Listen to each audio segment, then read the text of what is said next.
Today I thought I'd tell you a bit of a story, which is about part of my own journey, but perhaps might also be about part of yours. First, though, can we just appreciate this incredible being? I haven't met them before, but I mean, camera footage never does justice. You can't see. They're very naked of leaves canopy right now, but just utterly magical. So, my story. When I was an adolescent, I was a really, really messy, messy human. Uh, Multiple hospitalizations for mental health, self harm, substance abuse, homelessness, like the whole gamut. You've got it. And then, you know, I discovered Vipassana meditation. And without really realizing it, because I didn't have any non-dual labels at the time, I had recognized myself as awareness. And this was a profound thing for me. I was suddenly able to be with emotions, sensations, people that formerly activated me so much. And my life improved. It improved, I was still troubled. There was still a lot of challenge, and I was operating certainly from coping strategies, but my life improved. And one of these coping strategies was this non-dual awareness, because it was a recognition, it wasn't an integration or a stabilization in my life. So, I could drop into it at certain times, sometimes at will, sometimes not. And it was helpful, but it wasn't really sinking down into my bones, sinking down into the human level. And it wasn't sustainable. And then in my early 30s, what I will refer to for just practical purposes for this conversation, my real awakening began. The recognition itself was not the start of a firmer, clearer, more persistent awakening process. And I'm sharing this because I think that, there's a lot of people nowadays who are mistaking this recognition for the deepest level of awakening, or, arrive at a place where they feel like there's not much more to do. And while I didn't necessarily have that judgment when those recognition states through Vipassana occurred, I was definitely shifted from a place of kind of deep inner processing into a more just like going about my business in the world way, which I do think is something that happens through awakening, but it wasn't quite, this was on a much more surface level. And I didn't realize how much deeper it got. Like, how much deeper it got. And I still don't know that, because it's ever deepening, at least from my point of view.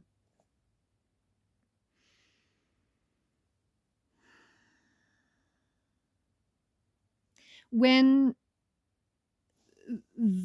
what I'm calling, for the purposes of this conversation, the real awakening began, I was thrust back into all of the trauma and the insecurity and disintegration and profound self-hatred that my adolescence was featured by.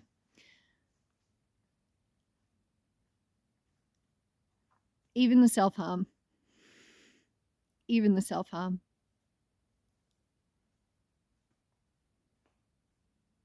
I smile because from where I sit now, it's actually just wondrous and such a grace that I didn't just get stuck in that I am awareness forever. You know, I think it's a grace that I was so very, very troubled, because I think if I had accumulated less of that painful karmic imprinting, trauma, intergenerational burden, it would have been really comfortable for me to just sit in recognition phase forever, or for this lifetime at the least.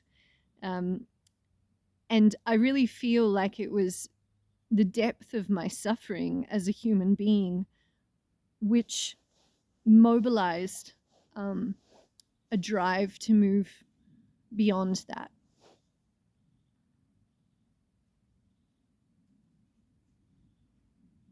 I wouldn't recommend it, but I'm glad that this was a part of my process.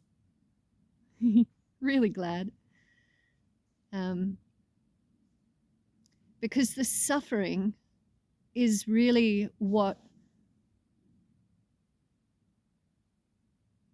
reorients us towards finding our true self. You know, if we weren't deeply suffering, there would be no reason to go looking, to go seeking, as some people might phrase it. So there's this impulse that comes from drawing so far away from our true self through suffering that propels us back towards it.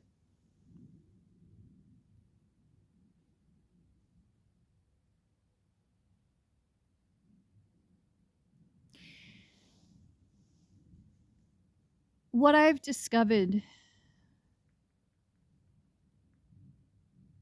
through this unraveling that happened in my early 30s, right through to I turned 40 at the start of last year. I'm about to turn 41. It was really, my shift from living in Aotearoa, colonially called New Zealand, to here in the Czech Republic. It was my shift that really helped shed some of the residual misunderstanding about what my spiritual path was doing, what this unfolding process was doing. And so where I'm sitting now, it's like beyond no self, which is true, but I'll borrow from Ram Dass and say only relatively real, right? Because from that no self place, and a lot of the non-dualist perspectives, for people who get stuck in that space, there's the real and there's the unreal, and the awareness is real, the self is real, and then our thoughts and our being and our world is an illusion.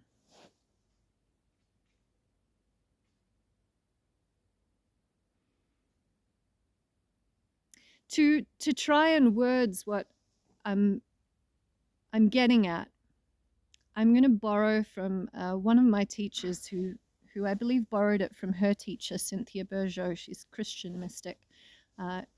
That, awareness, beingness, God, divinity, whatever you would like to name it, bodies forth. Bodies forth. And I read this also, the same terminology used by Dr. Christopher Wallace in his amazing book, Tantra Illuminated, for anyone who's keen on learning a bit more about tantric yoga. So I don't know which lineage that terminology emerged from, but I think it's the most accurate words that could point to the experience of the very realness that is all.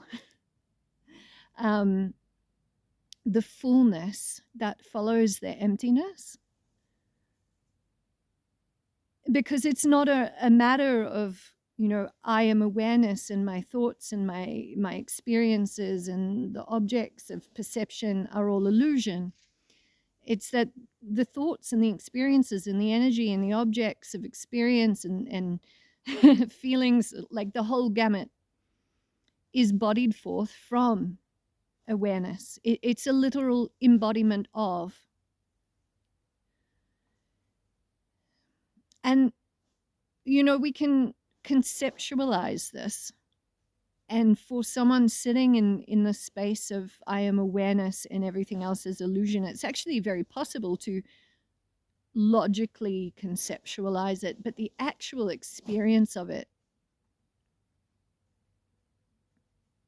is something else.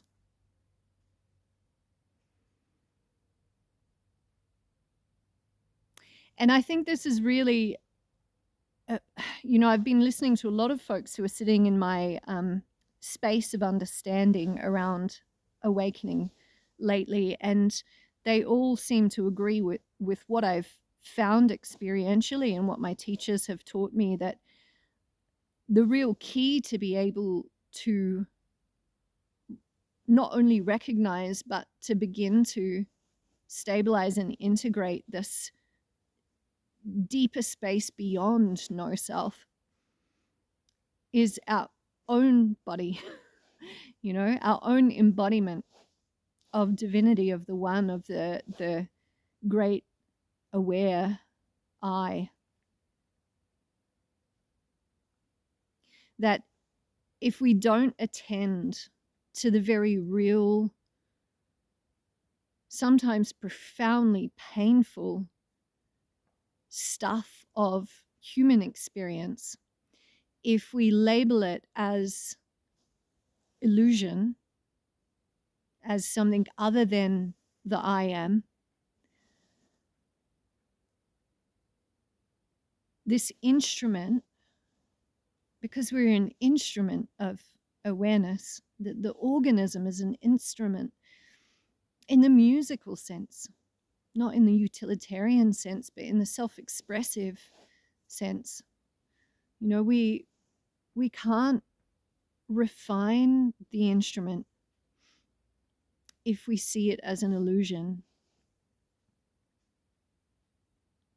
And this refinement, I believe, is what helps this concentration of non-locative awareness, this sort of nub, or I'm looking for a word here, but it's not present. I'm like this distilled location of the great awareness.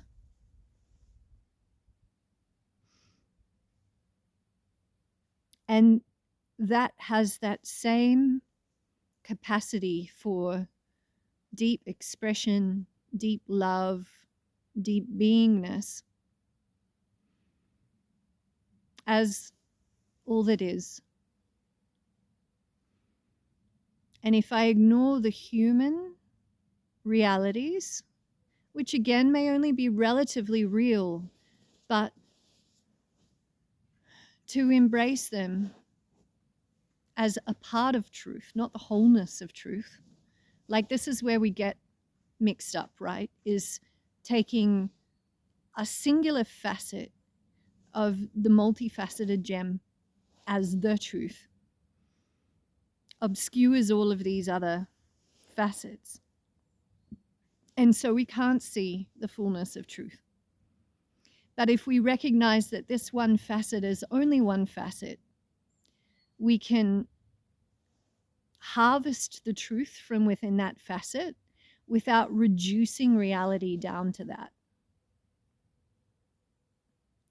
And so our capacity to harvest what this experience of this individual life in this particular organism, our ability to do that is really defined by our willingness to embrace it as a part of truth.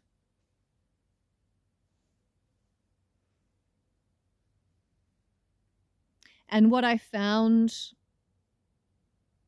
in being very rudely awoken from my slumber of I've got a recognition of I amness, and now I can kind of use that to bypass my emotions and my trauma and my dislike of certain situations, is that actually there's an awful lot of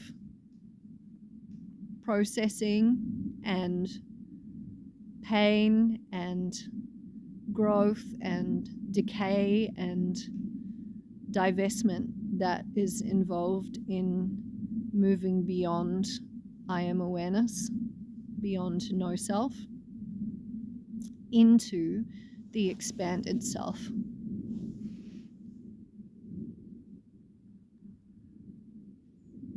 And that process is ongoing.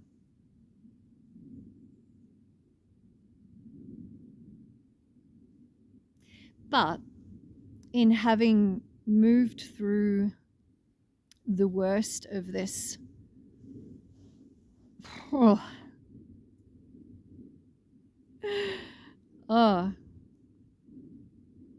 yeah.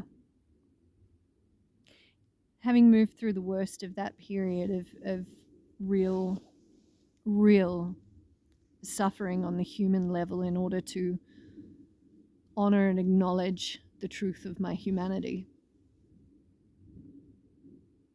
it becomes really delightful to participate in that process.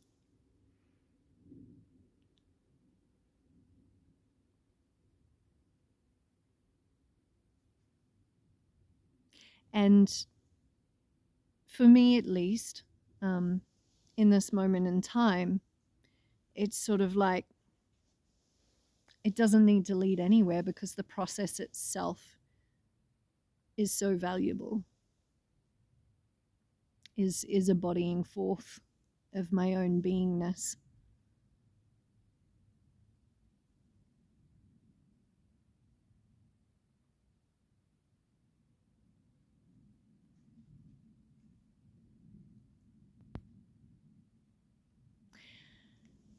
I think we want to get really attached to this experience of I am not the illusion. I am not the thoughts. I am not the mind. I am not the body. I am not the trauma. Because it's very built into this like post-Cartesian dualist westernized thinking, to be able to kind of negate that earthly, very messy, very organic, very embodied process.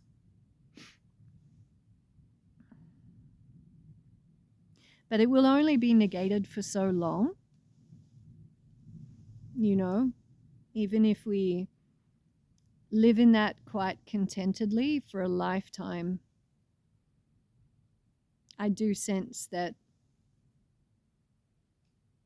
we're all returning to who we truly are.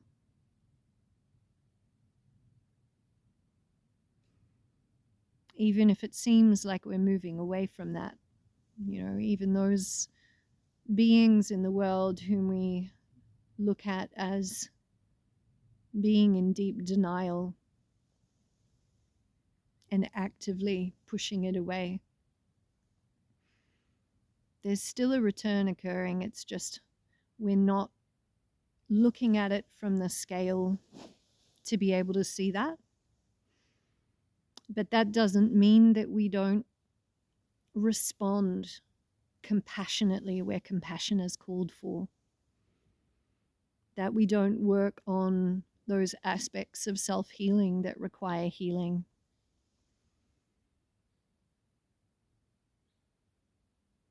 That we don't honor and acknowledge the human realities that exist in our lives.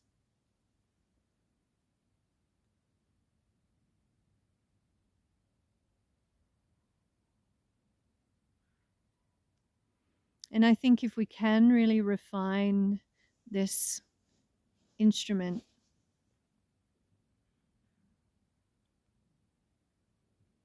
and clarify the sound, reduce the noise,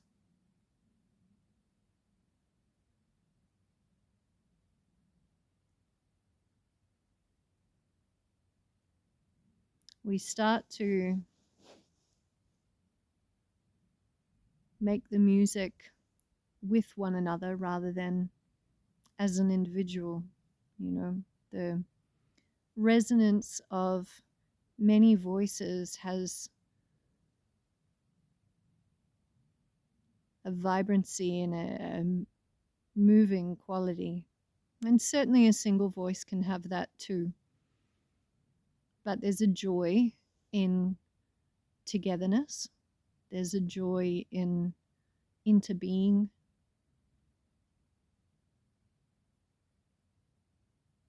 In seeing that the other is us and coming from that place. And you know, I don't always do that. More and more, yes, more and more. I'd say that's my chief practice at the moment.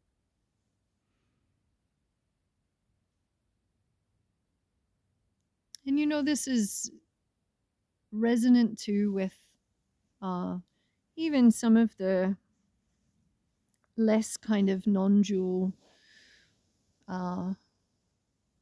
expressions of yoga, where we hear, you know, there's the practice of the seer, seeing the seen, and then the recognition that the seer and the seen are one. So it's not I am awareness seeing the object, which is the illusion. It's I am awareness seeing the object, which is my own awareness.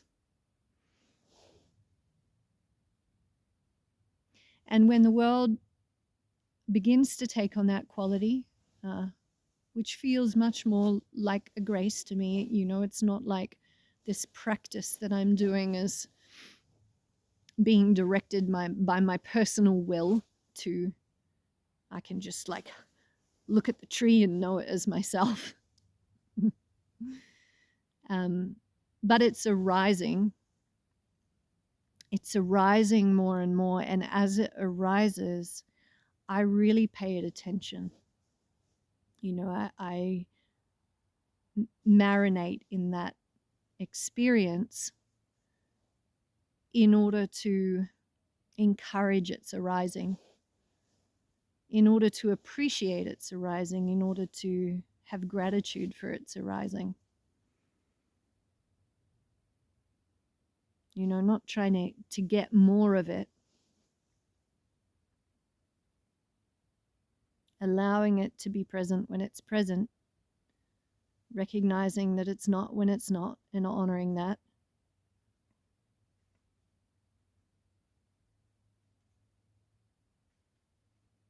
But really appreciating what is.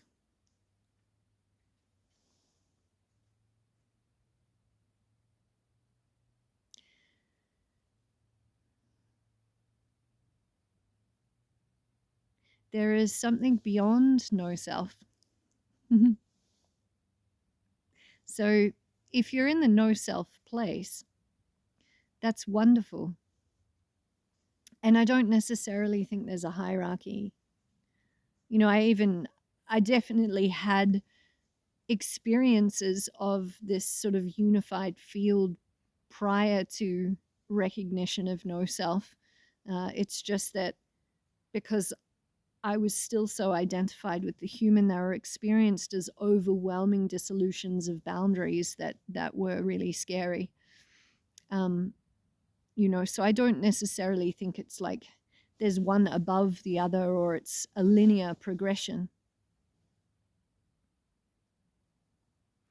But I think that the ecosystem of the whole, it's awareness and it is body. It is self and it is other, and it's also the same. It's kind of being able to take the whole picture, all of the facets of truth, and put them together rather than just getting stuck in this one. And having the openness and the humility to live from a place that is always anticipating there's probably another facet of truth that I haven't seen yet.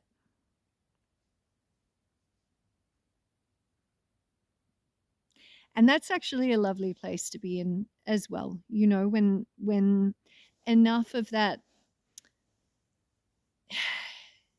adhesion of ego um, has dissipated or dissolved,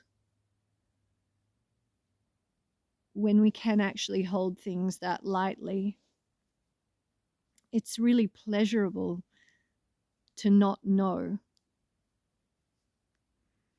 because then the whole of experience is just a curiosity and a discovery and a mystery, honoring the mystery.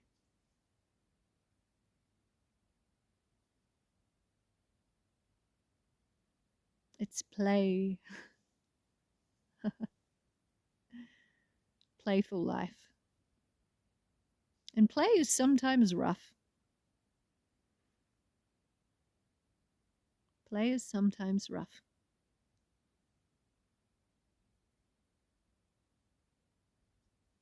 I hope that if you're exploring non duality, you're exploring your own awakening process, this has been helpful to you. And if it has, please do comment, like, and subscribe, because that helps my videos reach other people who might find value in them. Have a beautiful day.